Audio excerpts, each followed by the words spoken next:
Hello friends, ഇന്ന് നമ്മൾ discuss ചെയ്യാൻ പോകുന്നത് നിങ്ങൾക്ക് യൂസ്ഫുൾ ആയിട്ടുള്ള കുറച്ച് ഷോർട്ട് കട്ട് കീസ് ആണ്. ഏതൊക്കെയാണെന്ന് നമുക്ക് നോക്കാം അല്ലേ. നമ്മൾ പലപ്പോഴും പുതിയൊരു ഫോൾഡർ ക്രിയേറ്റ് ചെയ്യാൻ വേണ്ടിയിട്ട് എന്താണ് ചെയ്യുക, റൈറ്റ് ക്ലിക്ക് ചെയ്ത് ന്യൂ എടുത്ത് അതിലേക്ക് ഇങ്ങനെ പോയിട്ടൊക്കെയാണ് എടുക്കുക അല്ലേ. അപ്പോൾ ഇനി തൊട്ട് അതിൻ്റെ ആവശ്യമില്ല. നമുക്ക് അതിനുള്ള ഷോർട്ട് കട്ട് കീ അറിഞ്ഞിട്ടുണ്ടെങ്കിൽ വളരെ ഈസി ആയിട്ട് തന്നെ ചെയ്യാൻ പറ്റുന്നതായിരിക്കും. Ctrl+Shift+N ആണ് നമ്മുടെ ന്യൂ ഫോൾഡറിന് വേണ്ടിയിട്ടുള്ള ഷോർട്ട് കട്ട് കീ എന്ന് പറയുന്നത്. ഒന്നും ചെയ്യേണ്ട ആവശ്യമില്ല, ജസ്റ്റ് കണ്ടല്ലോ ക്രിയേറ്റ് ആയിട്ടുണ്ട്.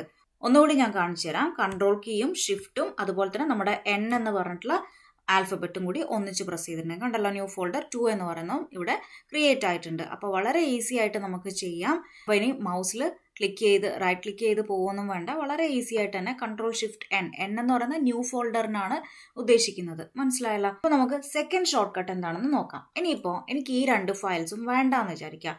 ഇത് നമ്മൾ യൂഷ്വലി ചെയ്യുക എന്താണ്, ഒന്നുകിൽ drag and drop to the recycle bin അല്ലേ, അല്ലെങ്കിൽ റൈറ്റ് ക്ലിക്ക് ചെയ്ത് ഇങ്ങനെ ഡിലീറ്റ് ചെയ്യും അല്ലേ. അപ്പോൾ നമുക്കിത് പെർമനൻ്റ്ലി ഡിലീറ്റ്, വെറുതെ റീസൈക്കിൾ ബിന്നിൽ കിടക്കുകയൊന്നും വേണ്ട, പെർമനൻ്റ്ലി ഡിലീറ്റ് ആക്കണം എന്നാണെങ്കിൽ എന്താണ് ചെയ്യേണ്ടത്, ഷിഫ്റ്റ് ഡിലീറ്റ് എന്നതാണ് അതിൻ്റെ ഷോർട്ട് കട്ട് കീ എന്ന് പറയുന്നത്. നമ്മൾ ഫോൾഡർ ഒന്ന് ക്ലിക്ക് ചെയ്ത് വെക്കുക, ദെൻ ഷിഫ്റ്റും നമ്മുടെ കീബോർഡിലുള്ള ഡിലീറ്റ് കീയും കൂടി പ്രസ് ചെയ്യുക. അപ്പോൾ നമുക്ക് ഇങ്ങനെയുള്ളൊരു വിൻഡോ വരും. Are you sure you want to permanently delete this folder? Yes അടിക്കുകയാണ്. പെർമനൻ്റ്ലി ഡിലീറ്റ് ആയിട്ടുണ്ടെങ്കിൽ ഞാൻ റീസൈക്കിൾ ബിൻ ഓപ്പൺ ചെയ്ത് കാണിച്ചു തരാം. റീസൈക്കിൾ ബിന്നിലില്ല. അതേസമയം നിങ്ങൾ ജസ്റ്റ് റൈറ്റ് ക്ലിക്ക് ചെയ്ത് ഡിലീറ്റ് ചെയ്യുകയാണെങ്കിൽ, യെസ് അടിക്കുകയാണെങ്കിൽ അത് വന്നിട്ടുണ്ടാവും റീസൈക്കിൾ ബിന്നിൽ. കണ്ടല്ലോ ന്യൂ ഫോൾഡർ, ഞാനിപ്പോൾ ഡിലീറ്റ് ചെയ്ത ഫോൾഡറാണ് ഇവിടെ വന്ന് കിടക്കുന്നത്. അപ്പോൾ പെർമനൻ്റ്ലി ഡിലീറ്റ് ചെയ്യാൻ വേണ്ടിയിട്ട് എന്താണ്, ഒന്നുകൂടി പറയാം, ഷിഫ്റ്റ് ഡിലീറ്റ്, ഷിഫ്റ്റ് കീയും ഡിലീറ്റും കൂടി ഒന്നിച്ച് പ്രസ് ചെയ്യാം.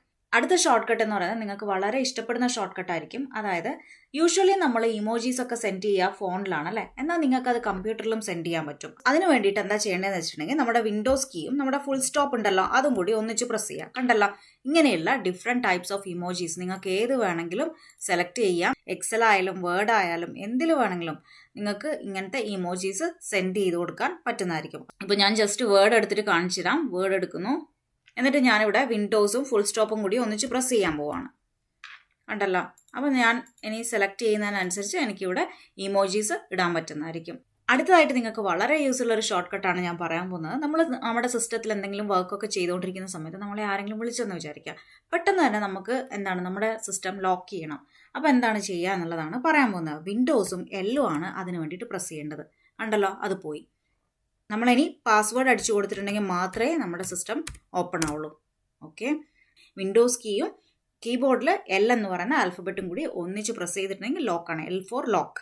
മനസ്സിലായല്ലോ. ഇനിയിപ്പോൾ നമ്മുടെ ഗൂഗിൾ ക്രോം എടുക്കുകയാണെന്ന് വിചാരിക്കുക. ഗൂഗിൾ ക്രോം എടുത്തിട്ട് ഞാൻ ഒരുപാട് ബ്രൗസേഴ്സ് ഇങ്ങനെ ഓപ്പൺ ചെയ്ത് ഇടുകയാണ്. ഓക്കെ ഞാൻ എടുക്കാം. ഇതിൽ ഞാൻ ജിമെയിൽ എടുത്തു, അതുപോലെ തന്നെ ഇവിടെ ഇൻസ്റ്റ എടുത്തു, ഇവിടെ ഗൂഗിളും ആണ് എടുക്കുന്നതെന്ന് വിചാരിക്കുക. ഈ ഒരു ടാബിൽ ഓക്കെ ജിമെയിൽ ഉണ്ട്, ഇൻസ്റ്റ ഉണ്ട്, അതുപോലെ തന്നെ ഇവിടെ ഗൂഗിളും ആണെന്ന് വിചാരിക്കുക. അറിയാതെ ഞാനിതങ്ങ് ക്ലോസ് ചെയ്തു പോയി. ഇതെങ്ങനെയാണ് തിരിച്ചെടുക്കുക എന്നുള്ളതാണ് പറയാൻ പോകുന്നത്. കൺട്രോളും ഷിഫ്റ്റും ടിയും ആണ് അതിനുവേണ്ടി പ്രസ് ചെയ്യേണ്ടത്. ക്ലോസ്ഡ് ടാബ്സ് എന്ന് കാണിക്കാൻ വേണ്ടിയിട്ടാണ് നമ്മൾ ടി ഇവിടെ യൂസ് ചെയ്യുന്നത്. അപ്പം നമ്മുടെ ക്രോം ഓപ്പൺ ചെയ്യാം. അതിനുശേഷം എന്താ ചെയ്യേണ്ടതെന്ന് വെച്ചിട്ടുണ്ടെങ്കിൽ കൺട്രോളും ഷിഫ്റ്റും ടിയും കൂടി ഒന്നിച്ച് പ്രസ് ചെയ്യാം. നമ്മൾ ക്ലോസ് ചെയ്ത് വെച്ചിട്ടുള്ള എല്ലാ ടാബ്സും ഇവിടെ ഓപ്പൺ ആവുന്നതായിരിക്കും. മനസ്സിലായല്ലോ. അതാ ജിമെയിൽ ഉണ്ട്, ഇൻസ്റ്റ ഉണ്ട്, അതുപോലെ തന്നെ ഗൂഗിളും ഇവിടെ ഓപ്പൺ ആയിട്ടുണ്ട്. മനസ്സിലായല്ലോ. ഇത്രയാണ് നമ്മുടെ ഇന്നത്തെ ഷോർട്ട് കട്ട്. നിങ്ങൾക്ക് എല്ലാവർക്കും വളരെ യൂസ്ഫുൾ ആയിരിക്കും എന്ന് വിചാരിക്കുന്നു. അപ്പോൾ നെക്സ്റ്റ് വീഡിയോയിൽ നമുക്ക് നല്ലൊരു ടോപ്പിക്കുമായിട്ട് കാണാം. Thank you for watching. By.